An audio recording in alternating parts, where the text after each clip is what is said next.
നമുക്ക് പരിപ്പോ തേങ്ങയോ ഒന്നും ചേർക്കാതെ വളരെ പെട്ടെന്ന് തയ്യാറാക്കാൻ പറ്റിയ ഒരു ഉള്ളി സാമ്പാറാണെന്ന് റെഡിയാക്കുന്നത് കേട്ടോ. അത് ഇഡലിക്കും ദോശയ്ക്കൊക്കെ നല്ല ഒന്നാന്തരം സാമ്പാറാണ്. അപ്പൊ അതെങ്ങനെയെന്ന് കാണാം. ആദ്യം നമുക്ക് സ്റ്റവ് കത്തിച്ച് ചീനിച്ചട്ടിയിലോട്ട് വെളിച്ചെണ്ണ ഒഴിച്ചു കൊടുക്കാം. എണ്ണ നന്നായി ചൂടായി കഴിയുമ്പോൾ 1/2 ടീസ്പൂൺ കടുക്, 1/2 ടീസ്പൂൺ ഉഴുന്നുപരിപ്പ്, 1/2 ടീസ്പൂൺ ചെറിയ ജീരകം,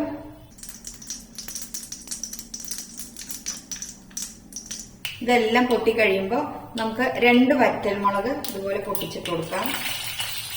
2 തണ്ട് കറിവേപ്പില, ഓരോരുത്തരുടെയും എരിവിന് ആവശ്യമായ പച്ചമുളക് ഞാൻ 2 എണ്ണം ചേർത്തിട്ടുണ്ട്. ചെറിയ വെളുത്തുള്ളി ഒരു 4-5 അല്ലി, ഒപ്പം 10-25 ചെറിയ ഉള്ളി കൂടി ചേർത്ത് കൊടുക്കാം.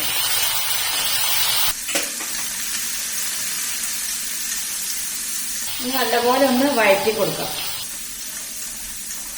എണ്ണ പോരാ തോന്നുകയാണെങ്കിൽ കുറച്ച് ഒഴിക്കാം കേട്ടോ. ഈ ഉള്ളി ഒന്ന് നന്നായിട്ട് മൂത്ത് വരട്ടെ. ഒന്ന് മൂത്ത് കഴിയുമ്പോൾ നമുക്ക് ഇതിലോട്ട് കായത്തിന്റെ പൊടി ചേർക്കാം. 1/2 ടീസ്പൂൺ കായത്തിന്റെ പൊടി ചേർത്ത് കൊടുക്കാം. വീണ്ടും നന്നായിട്ടൊന്ന് മൂപ്പിച്ചെടുക്കണേ ഈ എണ്ണയിൽ. എങ്കിലാണ് ആ കായത്തിന് നല്ല മണം ഉണ്ടാവുള്ളൂ കേട്ടോ. എണ്ണയിൽ കിടന്ന് നന്നായി മൂത്ത് വരണം. ഉള്ളി ഇത്രയും മതി, ഒന്നും അങ്ങോട്ട് ട്രാൻസ്പെറന്റ് ആയി വന്നാൽ മതി. ഇത്രയും മതി കേട്ടോ. കായം നന്നായിട്ട് മൂത്തു. ഇനി ഇടത്തരം വലുപ്പമുള്ള 2 തക്കാളി ഇതുപോലെ ചെറുതായിട്ട് കട്ട് ചെയ്തത് ചേർത്ത് വെക്കാം. കുറച്ച് ഉപ്പ് കൂടെ ചേർക്കാം. ഇനി തക്കാളി ഒന്ന് ഉടഞ്ഞു വരട്ടെ കേട്ടോ. തക്കാളിയൊക്കെ നന്നായിട്ട് ഉടഞ്ഞു വന്നിട്ടുണ്ട്. ഇനി നമുക്കിതിൽ പൊടികൾ ചേർക്കാം. 1/4 ടീസ്പൂൺ മഞ്ഞൾപ്പൊടി, 2 ടീസ്പൂണോളം സാമ്പാർ പൗഡർ. ഇത് നമ്മൾ ഉണ്ടാക്കുന്ന വീഡിയോ മുന്നേ ചെയ്തിട്ടുണ്ട് കേട്ടോ. കാണാത്തവരുണ്ടെങ്കിൽ ഒന്ന് കണ്ടോക്കണേ. എന്നതിന് ശേഷം നന്നായിട്ടൊന്ന് മിക്സ് ചെയ്ത് കൊടുക്കാം. ഇനി നമ്മൾ വേറെ മുളക് പൊടിയോ മല്ലിപ്പൊടിയോ ഒന്നും ചേർക്കില്ല കേട്ടോ. കാരണം സാമ്പാർ പൗഡറിലെല്ലാം ഉണ്ടല്ലോ.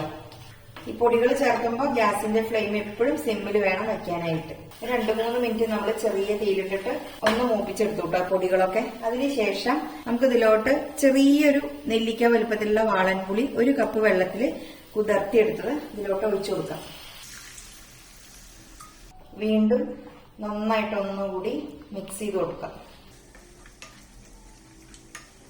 കുറച്ചും കൂടി ഗ്രേവി വേണം കേട്ടോ. അപ്പൊ നമ്മള് ഈ പുളിവെള്ളത്തിൽ 1/2 കപ്പ് കൂടി ഒഴിച്ചിട്ട് വീണ്ടും ഒഴിച്ചു കൊടുക്കുന്നുണ്ട് കേട്ടോ.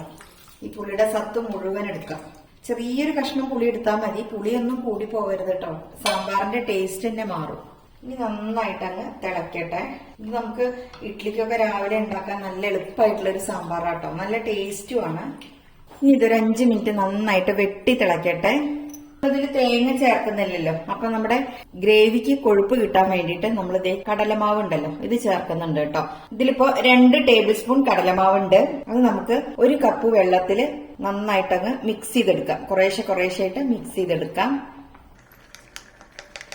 കട്ടയും തരി ഇല്ലാതെ മിക്സ് ചെയ്തെടുക്കാം കേട്ടോ. നല്ല മണം വരുന്നുണ്ട് കേട്ടോ. ഉള്ളിയൊക്കെ നന്നായിട്ട് വെന്ത് കഴിഞ്ഞു. ഇനി ഇവിടെ നമ്മൾ കലക്കി വെച്ചിരിക്കുന്ന കടലമാവിന്റെ കൂട്ട് ഇതിലോട്ട് ഒഴിച്ചു കൊടുക്കാം.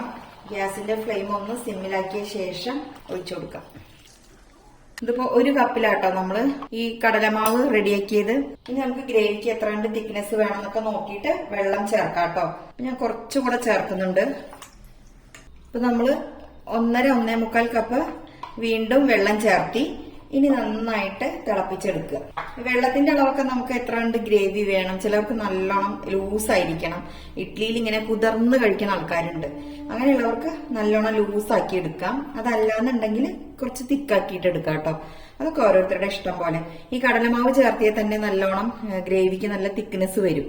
ഇനി സാമ്പാറിലൊക്കെ എപ്പോഴും ഒരു നുള്ള് പഞ്ചസാര ചേർത്തിയുണ്ടല്ലോ അതിന്റെ ടേസ്റ്റ് ലെവൽ തന്നെ മാറും കേട്ടോ. അത്രയ്ക്ക് ടേസ്റ്റ് ആവും. നന്നായിട്ടൊന്ന് തിളക്കട്ടെ. ഇനി പുളിയും ഉപ്പും എരിവും എല്ലാം കറക്റ്റ് ആണോ നോക്കാം. കുറച്ച് ഉപ്പിന്റെ കുറവ് തോന്നി. അപ്പൊ ഞാൻ ഉപ്പ് ചേർത്ത് കൊടുക്കുന്നുണ്ട്. നന്നായിട്ടൊന്ന് മിക്സ് ചെയ്ത് കൊടുക്കാം.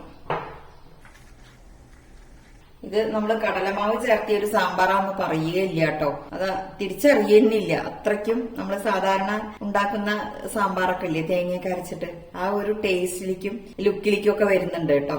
ഇപ്പൊ എല്ലാം കറക്റ്റാണ്. അതുപോലെ ഈ സാമ്പാറിൽ പുളി എപ്പോഴും മുന്നോട്ട് നിൽക്കരുത്, കുറച്ച് പുറകോട്ട് നിൽക്കണം. അപ്പോഴാണ് ടേസ്റ്റ് ഉണ്ടാവുള്ളൂ. വളരെ ചെറിയ ഒരു നെല്ലിക്ക വലിപ്പത്തിലുള്ള പുളി എടുത്താൽ മതി കേട്ടോ, ചെറിയ നെല്ലിക്കയുടെ വലിപ്പത്തില്. അപ്പൊ ദേ തിളയ്ക്കാൻ തുടങ്ങി. ഇനി ഏറ്റവും ലാസ്റ്റ് നമുക്ക് സാമ്പാറിൽ ഒഴിച്ചുകൂടാൻ പറ്റാത്ത ഒന്നാണ് മല്ലിയില. അതുകൂടെ ചേർത്ത് കൊടുക്കാം.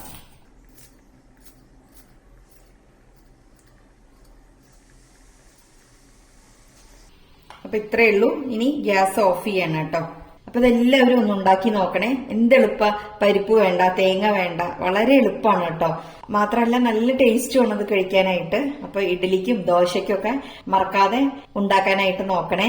വീഡിയോ കണ്ട് ഇഷ്ടമായെങ്കിൽ ഒന്ന് ലൈക്ക് ചെയ്യാനും സബ്സ്ക്രൈബ് ചെയ്യാനും ഷെയർ ചെയ്യാനും ആരും മറക്കരുത്. വീണ്ടും നല്ല നല്ല റെസിപ്പിയുമായി വരുന്നത് വരേക്കും ബൈ.